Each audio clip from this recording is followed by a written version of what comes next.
कैसे आप लोग? जय हिंद। वोकैब के डिस्कशन में हम लोग आज बहुत इंपॉर्टेंट चीज डिस्कस करने जा रहे हैं। 7 सेट डिस्कस करने जा रहे हैं इडियम इडियम्स एंड फ्रेज का। और जानते हैं आप कि इडियम और फ्रेज जो है बहुत ही इंपॉर्टेंट, बहुत ही क्रूशियल रोल प्ले करता है आपके एग्जामिनेशन में। और इडियम्स एंड फ्रेज का आना लगभग तय है, ऑलमोस्ट तय ही है। तो चलिए आज टेस्ट लीजिए अपना और साथ साथ मीनिंग देखिए कि इडियम्स कितने आपको आते हैं। शुरू करें, चलो।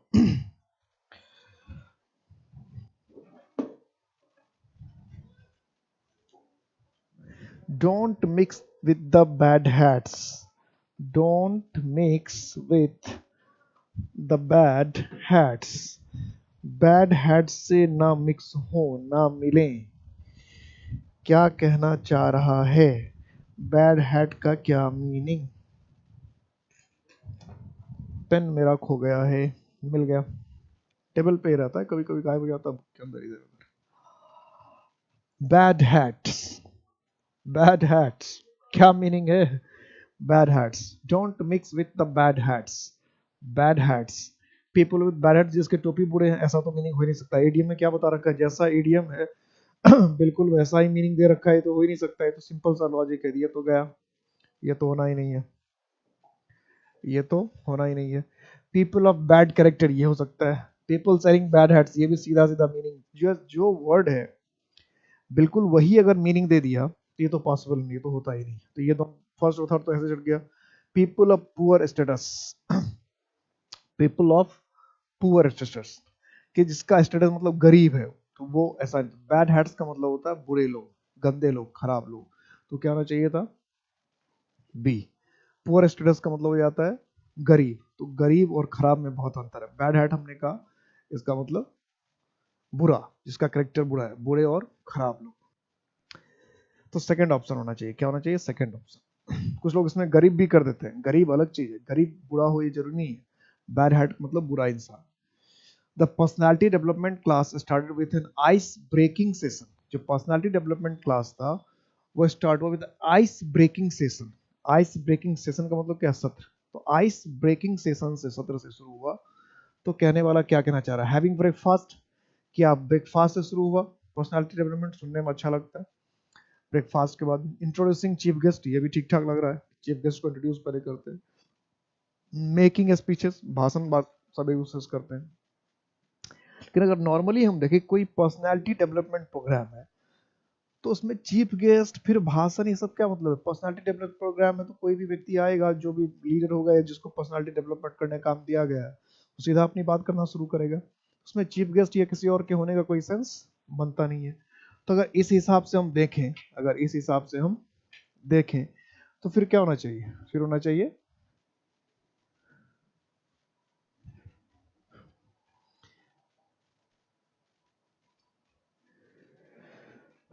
नाम छूट गया था, 1 मिनट, इंस्टीट्यूट का नाम नहीं आ रहा था।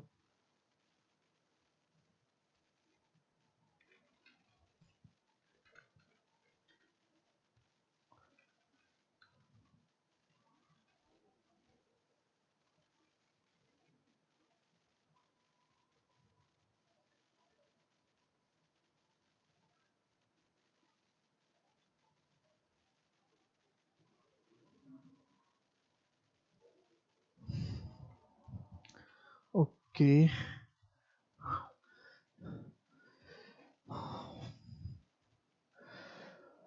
तो हैविंग ब्रेकफास्ट कोई सेंस समझ में नहीं आया।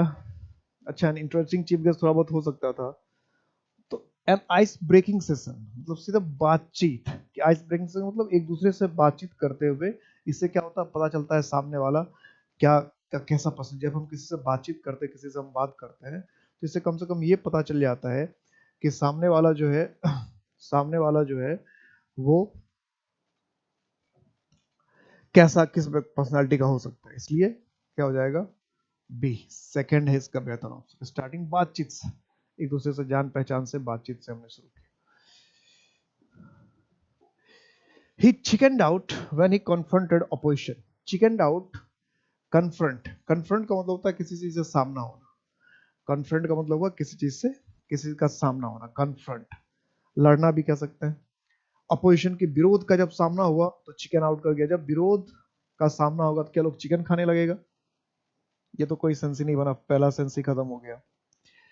रिलीज चिकन, चिकन छोड़ने लगेगा, विरोध करेगा तो कोई चिकन छोड़ देगा, कोई सेंस ही नहीं बना। विरोध करेगा तो कोई हैच चिकन, अंडे देने लगेगा। हैच का मतलब देना, या अंडे सेना लगे, अंडे सेना, मुर्गियां जो अंडे पर बैठती हैं उसको हैच कहते हैं। मुंडी मुर्गियां जो अंडे पर बैठती है उसको अंडे सेना कहते हैं, उसको इंग्लिश में हैच कहते हैं। तो ये तीनों तो एकदम क्या बिना मतलब की बात हो गई, इसलिए हमारा ऑप्शन क्या होगा? विड्रू। विड्रू का मतलब क्या? वापस हटना, पीछे हट जाना। विड्रू का मतलब क्या हुआ? वापस हो जाना, स्टेप बैक। क्या होगा? स्टेप बैक, पीछे कदम खींच लेना। कोई विरोध करेगा तो लोग पीछे ही, या तो डट के मुकाबला करेगा या पीछे कदम खींच लेगा। ये तो नहीं अंडे देने लगेगा, मुर्गियां देने लगेगा, अंडे बनाना लगेगा। Try to make do with what you have, कि जो आपके पास है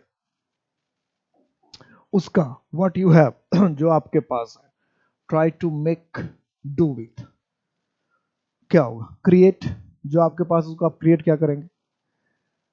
ट्राई टू मेक, जो आपके पास उसको डू क्या करेंगे? प्रोड्यूस, जो आपके पास उसको प्रोड्यूस, जो आपके पास है ही उससे आप क्या करेंगे? प्रोड्यूस करेंगे, जन्म देंगे। क्रिएट, प्रोड्यूस और क्रिएट एक ही सेंस हुआ, क्रिएट और प्रोड्यूस का एक ही मतलब हो गया। तो सोचिए क्या होगा कि जो हमारे पास है ही, जितना हमारे पास है ही उससे हम क्या करेंगे? जितना या जो कुछ हमारे पास है ही उससे हम क्या करेंगे? तो जितना या जो कुछ हमारे पास है ही, होता ही है, उससे हम काम चलाने की कोशिश करेंगे। कि जो कुछ हमारे पास थोड़ा बहुत है हम उससे काम चलाने की कोशिश करेंगे। यही होगा ना, जो कुछ थोड़ा बहुत हमारे पास है उससे हम काम चलाने की कोशिश करेंगे। तो इसलिए इसका मैनर क्या होना चाहिए था? फोर्थ, मैनेज, कि try to make to do with what you have, जो कुछ तुम्हारे पास है उससे थोड़ा सा मैनेज करो, उससे थोड़ा सा काम चला लो। मैनेज करने का मतलब क्या हुआ? काम चला लेना। The scientist work out for donkey's years to arrive at the formula, कि साइंटिस्ट जो है donkey's year, donkey's year, donkey's year to arrive at the formula, कि कई साल काम किया फॉर्मूले पर पहुंचने के लिए, फॉर्मूले पर पहुंचने के लिए कई साल तक काम किया। यही होगा डोंकीज ईयर्स। डोंकीज ईयर्स कह रहे तो डोंकीज ईयर्स का मतलब ये तो कोई फॉर्मूला है, उस पर कोई साइंटिस्ट तुरंत पहुंच जाएगा ऐसा तो हो नहीं सकता है। तो इसलिए इसका सबसे बेहतर ऑप्शन क्या है? शॉर्ट टाइम, ये भी जचेगा नहीं। For donkeys for few years, मतलब ये तो, मतलब अगर मेहनत को हम सही तरीके से इज्जत देना चाहते हैं, रेस्पेक्ट देना चाहते हैं, मान लो इसमें नहीं पता होता तो भी पता चल जाता कि कई साइंटिस्ट जो होते हैं वो ढेर सारे साल, काफी समय, बहुत सारा समय देते हैं, तब जाके कोई फॉर्मूला, कोई चीज निकलता है। तो काम का रिस्पेक्ट तो तभी माना जाएगा ना जब किसी चीज को बहुत मेहनत से किया गया हो, काफी समय लगा हो किसी चीज को करने में। तो किसी चीज को करने में काफी समय लगा है, बहुत ज्यादा मेहनत किया गया है, तभी वो बेहतर होगा, तभी उसको अच्छा माना जाएगा। काफी लंबा समय लगा है। तो ये चीज देखने से क्या लगता है कि इसका ऑप्शन क्या होना चाहिए? Long time. क्या होना चाहिए? Long time. Next, he broke down when he heard the news of his son's death. वैसे ही ब्रोक डाउन जो है ये ईडियम नहीं, ये फ्रेजल वर्ब है। ये जो ईडियम है ये ईडियम है ही नहीं, ये फ्रेजल वर्ब है।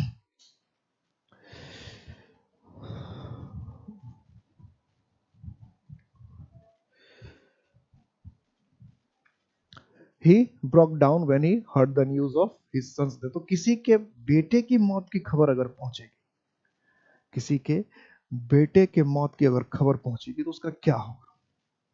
किसी के बेटे की मौत की खबर पहुंचेगी तो क्या होगा? तो किसी के बेटे की मौत की खबर पहुंचेगी तो आप समझ सकते हैं वो बिखर जाएगा, टूट जाएगा। क्या हो सकता है आप समझ सकते हैं? कुछ भी हो सकता है। तो इस हिसाब से अगर हम देखें तो रिजाइंड ही जॉब, बेटे की मौत की खबर सुनेगा तो कोई जॉब से रिजाइन कर देगा, ये बात समझ में नहीं आई। सीज टू स्माइल, ये हो सकता है कि मुस्कुराना बंद कर देगा, ये उतना अच्छा नहीं है। और ऑप्शन ये पॉसिबल है, हो सकता है। स्टॉप टू वर्किंग, काम करना रोक दे, ये भी हो सकता है कि कोई काम करा तो रोक देगा, ये भी हो सकता है। वेप्ट बिटरली, तो अब इसमें सबसे जो अच्छा लगेगा वो क्या है? यही वेप्ट बिटरली, कि सबसे बेहतर ऑप्शन क्या है? किसी के बेटे की मौत की खबर आए तो वो फूट फूट कर रोने लगेगा। वेप्ट बिटरली का मतलब क्या? फूट फूट कर रोना, बहुत ज्यादा रोना।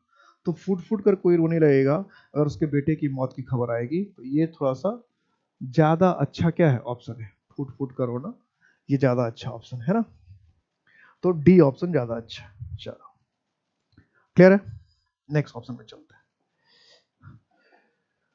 Don't try to throw dust into my eyes.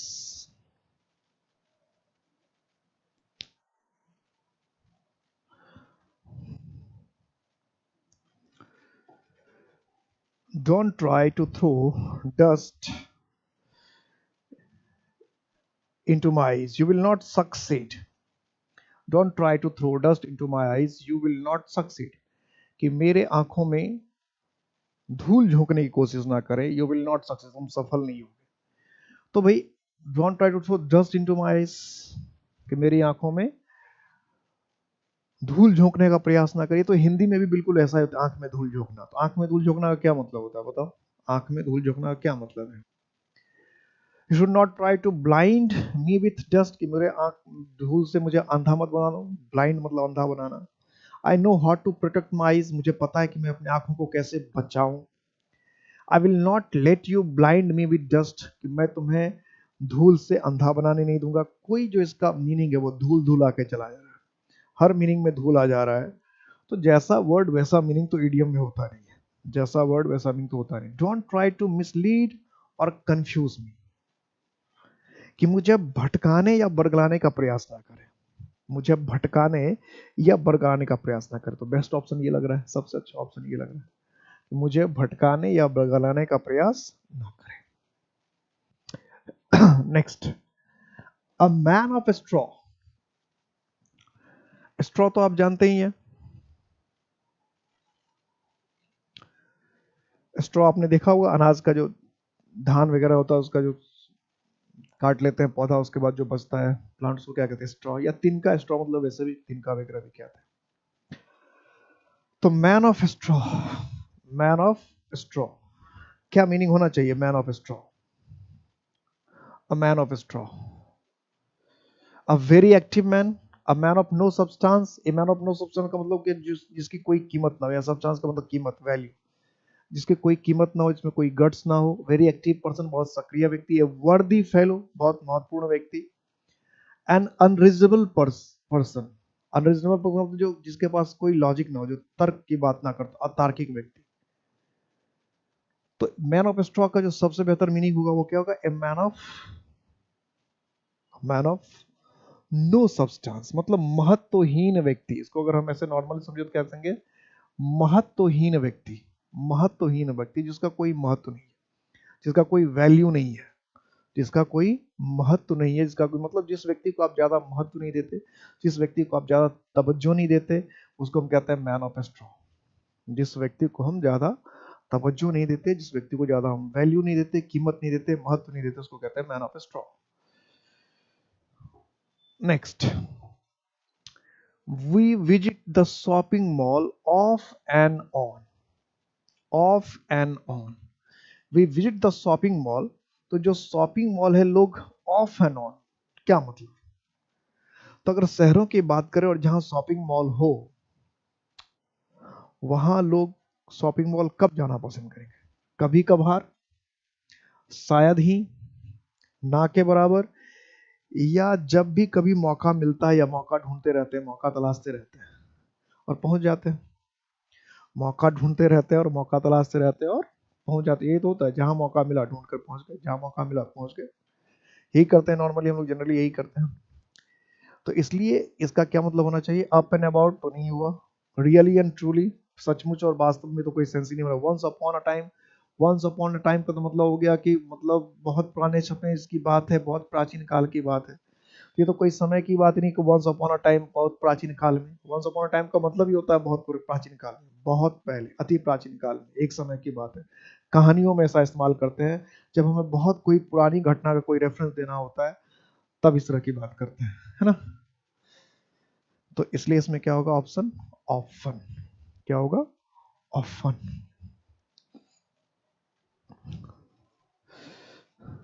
Next, life an is an event of give and take. Life एक ऐसा इवेंट है, लाइफ एक ऐसा इवेंट है गिव एंड टेक, जिसमें क्या होता है? लेन देन होता रहता है. गिव एंड टेक, लेन और देन होता रहता है, लेन देन, गिव एंड टेक। तो बताइए क्या होगा, give and take, give and take क्या होना बताओ, गिव एंड टेक, लेन देन। गिव एंड टेक का सिंपल सा मीनिंग क्या हुआ, लेन देन। तो मेक बिलीव का मतलब होता है नकली, ऑलवेज का मतलब होता है हमेशा, गिविंग का मतलब होता है एडजस्टमेंट। तो एडजस्टमेंट कहने का सेंस क्या मतलब होगा, थोड़ा सा तालमेल, थोड़ा सा तुम दो थोड़ा सा हम दें, थोड़ा सा आप छोड़ो थोड़ा सा हम छोड़ें, यही बात होगी गिव एंड टेक, लेन देन। तो इसलिए क्या होना, line is event of give and take, लेन देन का मैटर है गिव एंड टेक। तो एडजस्टमेंट होना चाहिए, क्या होना चाहिए, एडजस्टमेंट, तालमेल। कि थोड़ा सा तालमेल का मतलब क्या हुआ कि थोड़ा सा आप लूज करते हैं, थोड़ा सा सामने वाला लूज करता है, कुछ आप देते हैं कुछ सामने वाला देता है, तो तालमेल, एक एडजस्टमेंट होगा। गिव एंड टेक, गिव थोड़ा सा दीजिए भी, थोड़ा सा लीजिए भी, यानी कि सिर्फ लेते रहें ये बात नहीं बनती है, लेन देन दोनों होना चाहिए।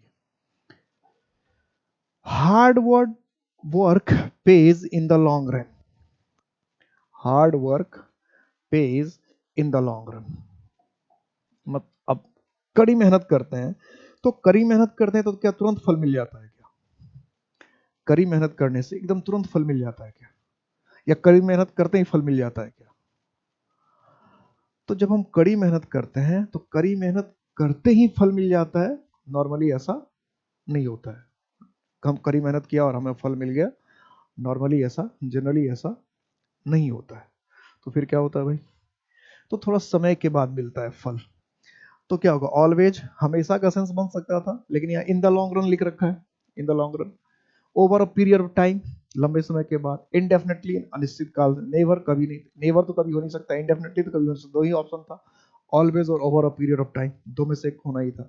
तो क्या होगा, over a period of time. क्योंकि मीनिंग क्या बनता है, ये नहीं होता है कि मेहनत कर रहे तो हमेशा फल देगा, मतलब ये सेंस नहीं बनेगा। Over over a long period of time को मतलब अगर आपने मेहनत किया है तो आपको फल मिलेगा ही, अगर आपने मेहनत किया है तो फल मिलेगा, भले थोड़ा वक्त लग जाएगा, थोड़ा समय लग जाएगा। और ऐसा नहीं कि कड़ी मेहनत कर रहे तो हमें तुरंत फल मिल जाता है, ऐसा भी नहीं होता है, थोड़ा सा समय से मिलता है, थोड़ा टाइम लगता है, लेकिन फल अगर हम कड़ी मेहनत करते हैं तो हमें उसका फल मिल जाता है। I felt a fish out of water among the lawyers. कह रहा है कि जब मैं वकीलों के बीच में रहता हूं, जब मैं वकीलों के बीच में रहता हूं, तो I felt a fish out of water among the lawyers, कि वकीलों के बीच में ऐसा लगता है जैसे किसी मछली को पानी से निकाल कर रख दिया। फिश आउट ऑफ वाटर का मतलब क्या हो, कि किसी मछली को आप क्या करो, पानी से बाहर निकाल दो, किसी मछली को आप पानी से बाहर निकाल दो। तो मछली को अगर पानी से बाहर निकाल दो तो उसको कैसा महसूस होगा, कैसा फील होगा बताओ, देखा हाल देखा होगा, मछली को पानी से निकालने के बाद आपने देखा ही होगा उसका क्या हाल होता है। तो खास हो जाएगा ऐसा तो हो ही नहीं सकता है, मछली को पानी से बाहर निकाल देंगे तो खुश हो जाएगी, ऐसा तो कुछ हो ही नहीं सकता है। प्राउड, बड़ा गर्व होगा, मछली को पानी से निकाल देते तो ऐसा हो नहीं सकता। इसका तो सीधा इसका ऑप्शन क्या होगा, अनकंफर्टेबल। कि पानी को अगर आप मछली से बाहर, मछली को अगर पानी से बाहर निकाल देंगे तो मछली बहुत ही अनकंफर्टेबल, असहज अवस्था में, दुख की अवस्था में, प्रॉब्लम की अवस्था में होगी, इसमें तो कोई दो राय नहीं। The Kaveri water issue led to apple of discord between two governments. The Kaveri water issue led to apple of discord between the two governments. तो कावेरी विवाद आपको पता है, कर्नाटका, तमिलनाडु, केरल वगैरह आप सुनते ही रहोगे। तो इन दोनों सरकार के बीच में, तीनों सरकार के बीच में एप्पल ऑफ डिस्कॉर्ड। तो एप्पल ऑफ डिस्कॉर्ड, कावेरी जो मुद्दा है वो क्या है, सलाह की बात तो नहीं है, मेल मिलाप वाली बात तो नहीं होती है। तो आखिर होता क्या है, आखिर होता क्या है, तो क्या होता है, कॉज ऑफ एंगर, गुस्सा होता है, हो सकता है कॉज ऑफ हेट्रेड, नफरत हो सकता है कॉज ऑफ कोरल, झगड़ा हो सकता है कॉज ऑफ एनिमिसिटी, दुश्मनी हो सकता है। तो एप्पल ऑफ डिस्कॉर्ड, तो एप्पल ऑफ डिस्कॉर्ड का मतलब होता है झगड़े की जड़, झगड़े की वजह। तो डिस्कॉर्ड का मतलब वैसे ही होता है झगड़ा, डिस्कॉर्ड का मतलब ये होता है क्वाइट, फायर, फाइट या क्वारल। तो इसका मतलब, इसका जो, इसमें देखो सारे जो ऑप्शन है, सारे के सारे जो ऑप्शन है काफी क्लोज ऑप्शन है, काफी एकदम नजदीक नजदीक वाले ऑप्शन है सारे के सारे, मतलब एक जैसा ही समझ सकते हो ऑपरेशन, इसलिए एग्जैक्ट मीनिंग जो निकालना है इसमें बहुत जरूरी था, क्योंकि एंगर, हेट्रेड, एनोमेसिटी सब लगता है एक जैसा, लेकिन सीधा सीधा इसमें मीनिंग क्या है, fight.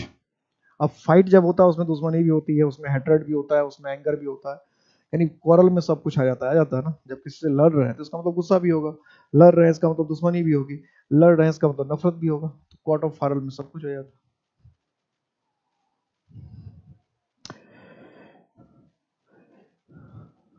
The construction remains unfinished, जो कंस्ट्रक्शन था वो अनफिनिश्ड रहा।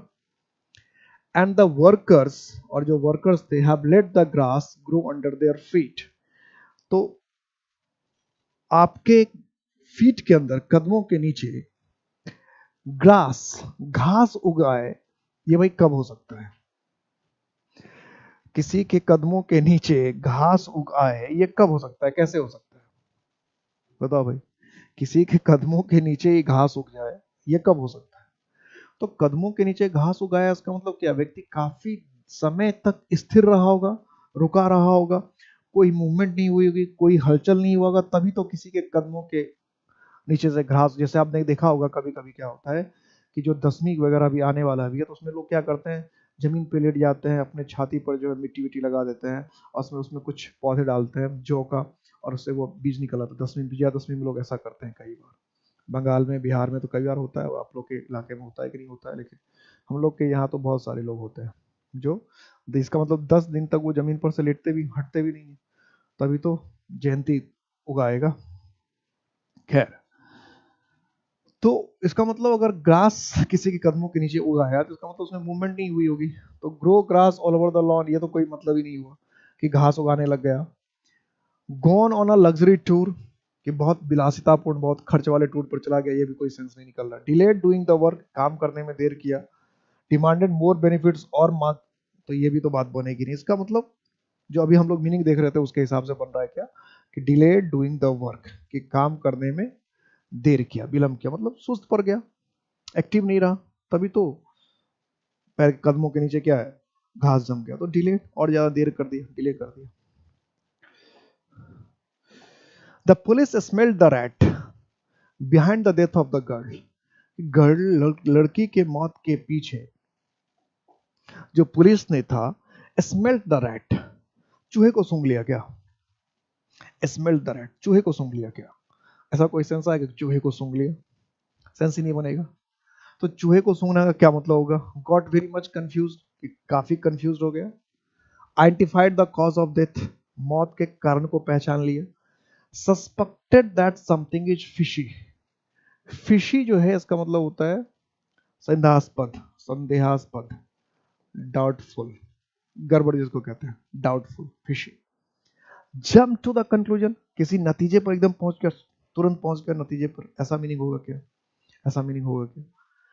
तो जो सेंटेंस का सेंस लग रहा है, उसको लग रहा है कि पुलिस को देखते ही लड़की के मौत के पीछे कुछ गड़बड़ी का अंदेशा हो गया, कुछ साजिश का अंदेशा हो गया, यही कहने का सेंस है कि कुछ तो गड़बड़ है, सीआईडी की तरह कुछ तो गड़बड़ है दया, है ना, कुछ तो गड़बड़ है। तो जब पुलिस को ये लगा कुछ तो गड़बड़ है, कुछ तो गड़बड़ है, उसको क्या कहेंगे, suspected that something is fishy, लगा कि कुछ ना कुछ दाल, हिंदी में इसको कहते हैं दाल में कुछ काला है। स्मेल द रैट को हिंदी में क्या कहते हैं, दाल में कुछ काला है, हिंदी में कहते हैं दाल में कुछ काला है।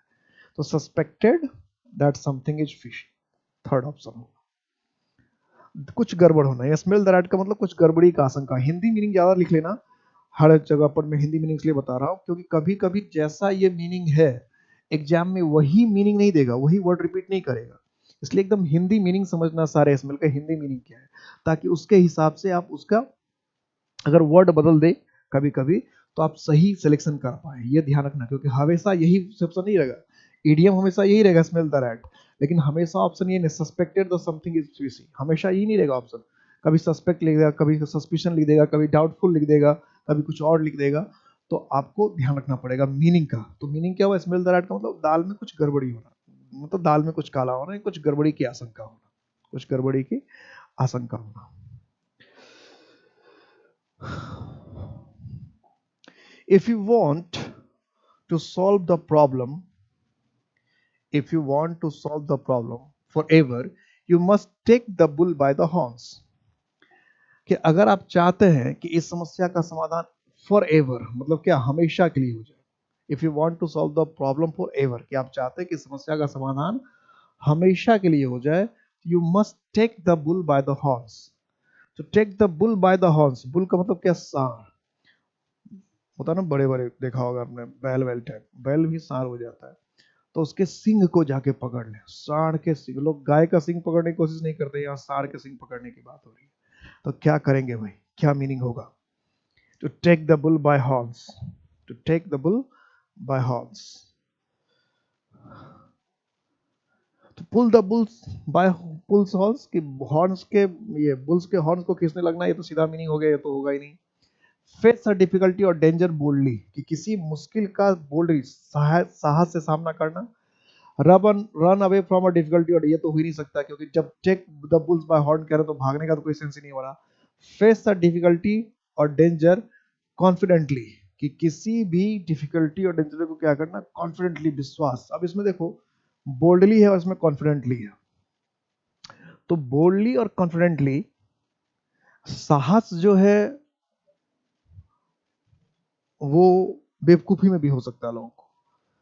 कॉन्फिडेंटली, किसी बुल के जाके हॉर्न्स को हमने पकड़ लिया, सांड के जाके सिंग को हमने पकड़ लिया, इसका मतलब है कि हम सिर्फ साहसी नहीं है, हमें कॉन्फिडेंट भी है, हम कॉन्फिडेंस भी हमारे अंदर कि हम उसको जीत लेंगे, कॉन्फिडेंस भी है हमारे अंदर कि हम उसको जीत लेंगे, तभी हम ऐसा कर सकते हैं, नहीं तो ऐसा हम नहीं कर सकते।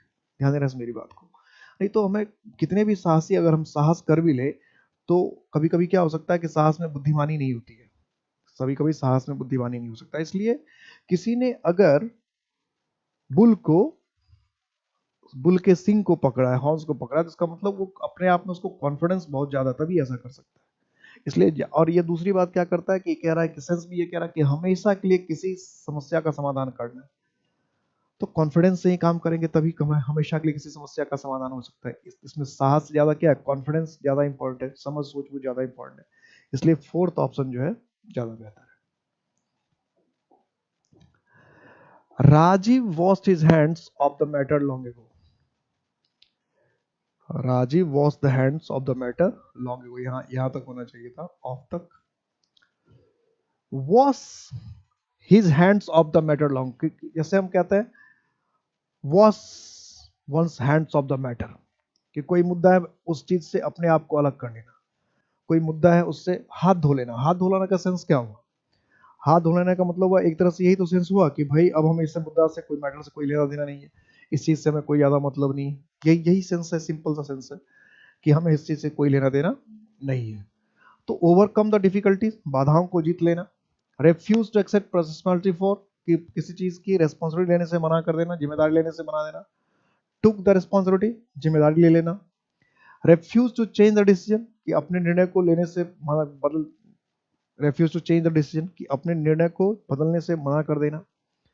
तो अगर सारी चीजों को हम ध्यान देखें तो वॉश वंस, हाथ धोना, तो हाथ धोना का सेंस फिर क्या हो सकता है, तो इसमें सबसे जो बेहतर ऑप्शन लग रहा है वो क्या लिख रहा है, refuse to accept responsibility for, कि जो हमारी जिम्मेदारी है, जो हमारी जिम्मेदारी है उसको लेने से मना कर देना। तो वॉश, हाथ धो लेना, किसी से हाथ धोने का मतलब कि अब हमें कोई लेना देना नहीं है, इसलिए बेहतर ऑप्शन क्या होगा, refuse to accept responsibility, B. All the neighbors gave her cold shoulder because she ill-treated her daughter-in-law. कि all the neighbors gave her the cold shoulder, सब लोगों ने उसको cold shoulder, जितने पड़ोसी थे सब ने उसको cold shoulder दिया। cold का मतलब ठंडा, shoulder का मतलब उससे कंधा होता है। because कारण क्या था, she ill-treated her daughter-in-law, क्योंकि उसके जो daughter-in-law थे, यानी जो बहू थी, उसके साथ गलत व्यवहार कर रहा था, अच्छा व्यवहार नहीं कर रहा था। मतलब हर है तो महिला होगी कोई, तो give cold shoulder, so intentional unfriendly to her company. जैसे हिंदी में एक चीज होता है, घास ना डालना, भाव ना देना, तवज्जो ना देना, जानबूझकर नजरअंदाज करना। तो किसी को अगर आप घास नहीं डाल रहे हैं, किसी को आप अगर महत्व नहीं दे रहे हैं, किसी को अगर आप तवज्जो नहीं दे रहे हैं, किसी को अगर ज्यादा इंपॉर्टेंस आप नहीं दे रहे हैं किसी को, तो इसी को इंग्लिश में कहते हैं गिव कोल्ड शोल्डर। तो गिव कोल्ड शोल्डर अगर हम कहें, show intentional unfriendliness to her company, सबसे बेहतर ऑप्शन तो लग रहा है यही है। Felt her shoulder was cold, ये तो कोई सेंस ही नहीं बना, ये तो कट जाएगा। Show dislike for her company, उसके कंपनी के लिए को साथ को, ये भी हो सकता है कि कंपनी उसके साथ को नापसंद कर दिया। शो लाइकिंग, लाइकिंग तो हो ही नहीं सकता है तो भाई कोई अपनी बहू के साथ इल्ट्रीट करता है, उसके साथ आप बहुत अच्छा होती है, तो ये दो ऑप्शन तो ऐसे ही कट जा रहा था। अब बचता है क्या कि ये और ये दो ऑप्शन करीब है। अब इसमें डायरेक्ट अगर मीनिंग देखें तो कोल्ड शोल्डर का मतलब था किसी को ज्यादा भाव नहीं देना या किसी को तवज्जो नहीं देना, यानी जानबूझकर किसी को नजरअंदाज करना। किसी को अगर हम भाव नहीं दे रहे हैं, किसी को हम तवज्जो नहीं दे रहे, इसका मतलब उसको जानबूझकर नजरअंदाज कर रहे हैं। तो जानबूझकर नजरअंदाज करने का क्या हो जाएगा, फर्स्ट। जैसे पहला ही ऑप्शन अच्छा भी लग रहा था।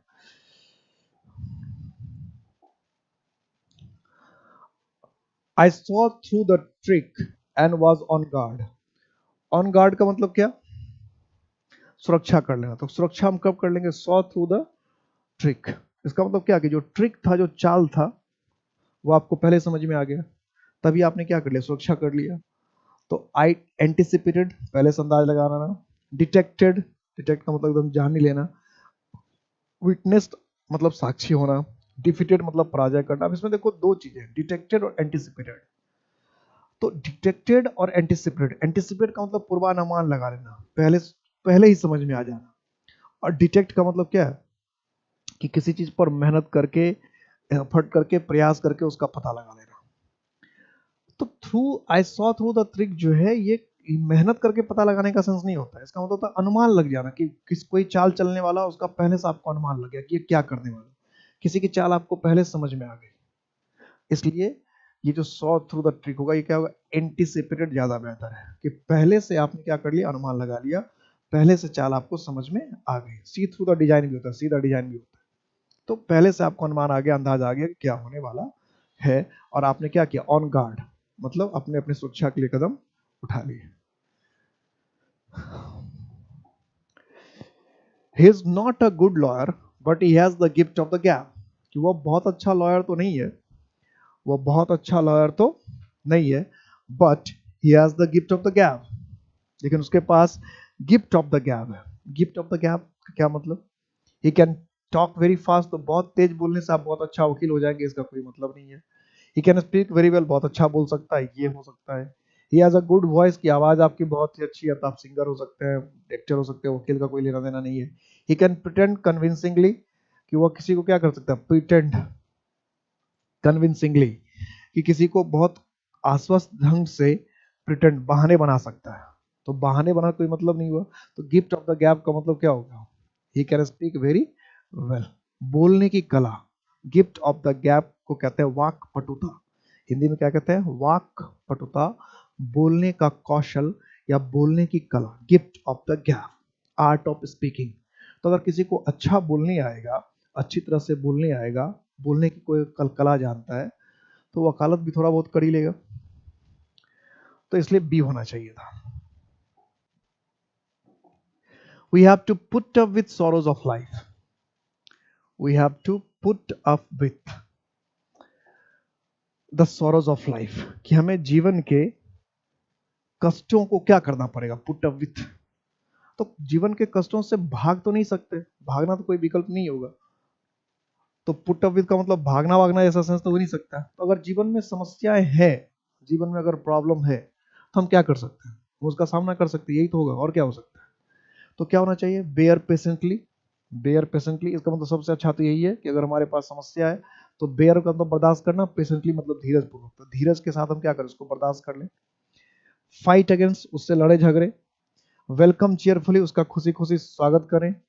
ट्रीट विद इंटरफेरेंस, इंटरफेरेंस का मतलब क्या, कोई मतलब तटस्थ, इंटरफेरेंस का कोई कोई लेना देना नहीं होना। तो ट्रीट विद इंटरफेरेंस की कोई लेना देना ही नहीं है, मतलब बुझे मन से उसका उसके साथ व्यवहार करिए तो बात ही नहीं बनेगा। तो पुट अप विथ का मतलब होता है बर्दाश्त करना, झेलना, सहना। तो लड़ने का सेंस बना नहीं, तो फिर बेहतर क्या होगा, फर्स्ट, कि बेयर पेशेंटली, कि धीरज के साथ उसको क्या करना चाहिए, धीरज के साथ हमें उसको झेल लेना चाहिए, धीरज पूर्वक हमें झेल लेना चाहिए, बेयर पेशेंसली। ही the die is cast and nothing can be done now. Die is cast, यहां जो डाई का मतलब होता है वो होता पासा। आपने सुना होगा ना डाइस, इसका प्लूरल नंबर में पढ़ा भी रखा है कि डाई का मतलब होता है पासा, उसका प्लूरल क्या है डाइस। अब कास्ट का मतलब यहाँ फेंकना है, तो डाइस कास्ट का मतलब क्या हुआ, पासा फेंक दिया गया। पैसिव वॉइस हो गया ये प्रेजेंट इंडेफिनिट का, तो डाई इज कास्ट यानी पासा जो है वो फेंक दिया। जब पासा फेंक दिया तो फिर आप क्या कर सकते हैं, जो होना था वो आपके सामने है। अगर पासा फेंक दिया इसका मतलब जो होना था वो हमारे सामने आ गया, डाई इज कास्ट।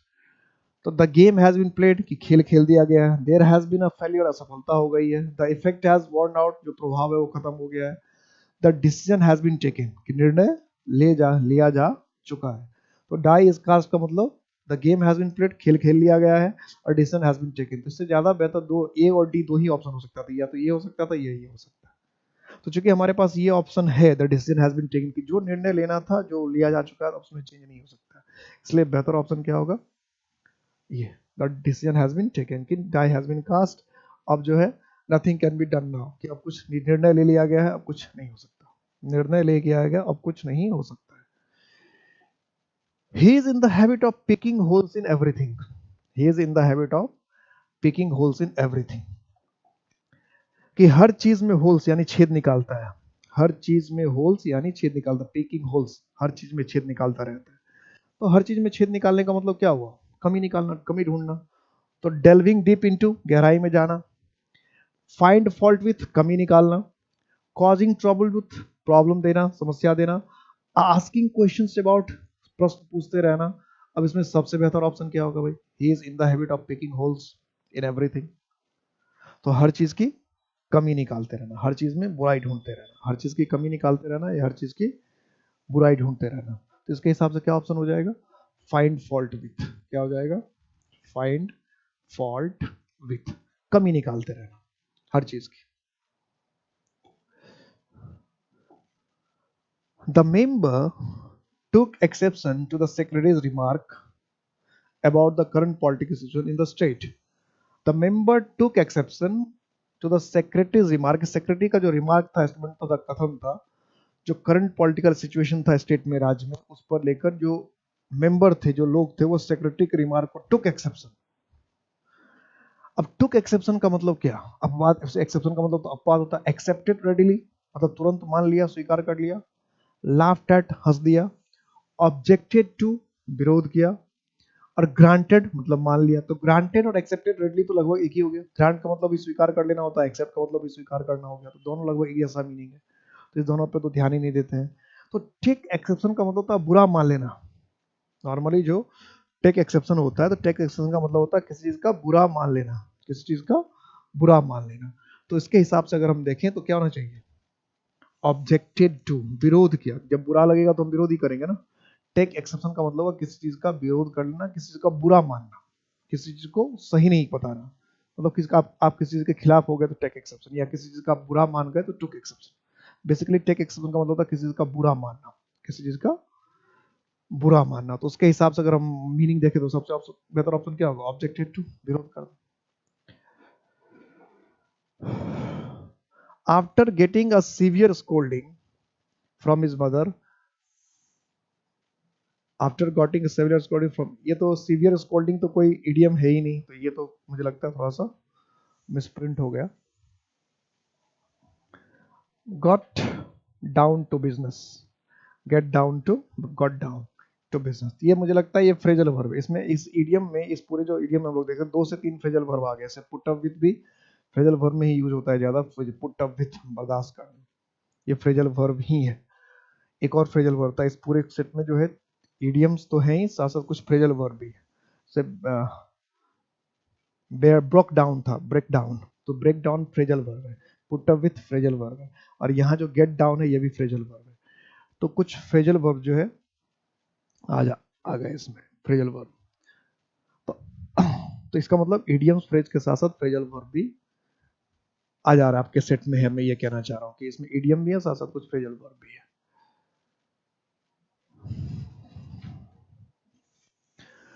तो ये तो कोई इडियम था ही नहीं, सीवियर स्कोल्डिंग तो कोई इडियम था ही नहीं, इसलिए आफ्टर गेटिंग अस, तो होना क्या चाहिए था इसमें, अंडरलाइन होना चाहिए get down to business. Get down का मीनिंग पूछा जा सकता है क्योंकि फ्रेजल वर्ब था, और जो ऑप्शन दे रखा उसके हिसाब से भी सीवियर स्कोल्डिंग का कोई मतलब ही नहीं है, कोई सेंस नहीं बनेगा। तो become get down to business, become business like business करने जैसा हो गया, बिगन टू वर्क सीरियस, काम सीरियस करने लगा, join is father business, father के बिजनेस को ज्वाइन कर लिया, स्टार्टेड अ बिजनेस, एक धंधा शुरू कर दिया, काम शुरू कर दिया। तो got down to, get down का मतलब कोई काम जो है वो सीरियस होकर करना शुरू लग जाना किसी काम को। अभी सीवियर स्कोल्डिंग का तो कोई सेंस ही नहीं बनेगा, वैसे सीवियर स्कोल्डिंग कोई इडियम ही नहीं, स्कोल्डिंग का मतलब होता है डांट, सीवियर का मतलब सख्त, तो इसका इसमें कोई बिजनेस होना ही नहीं था, मतलब कोई इडियम होना नहीं था ये, तो ये अंडरलाइन यहाँ होना चाहिए, तो गलती से कभी कभी इधर उधर हो जाता है। गेट डाउन टू यहाँ तक होना चाहिए, गेट डाउन टू। तो बिगेन टू वर्क सीरियसली, काम उसने शुरू, और ये फ्रेजल वर्ब, काम उसने गंभीरतापूर्वक शुरू कर दिया। इम्पैक्ट एकेडमी हमेशा हर वक्त आपके साथ रहेगा है, और जो वादे किया है वो वादा आपको हमेशा निभाया जाएगा। आप अपने प्रॉब्लम्स को हमेशा शेयर करें, जो भी दिक्कत हो, जो भी प्रॉब्लम हो, आपका मेरा पर्सनल नंबर भी है, आप उससे मुझे बात करके कॉल करके पूछ सकते हैं, इंस्टीट्यूट के थ्रू से, इम्पैक्ट एकेडमी के थ्रू से आप मुझसे बात कर सकते हैं। कोई भी समस्या हो, कोई भी दिक्कत हो तो हमेशा कॉन्टैक्ट करें।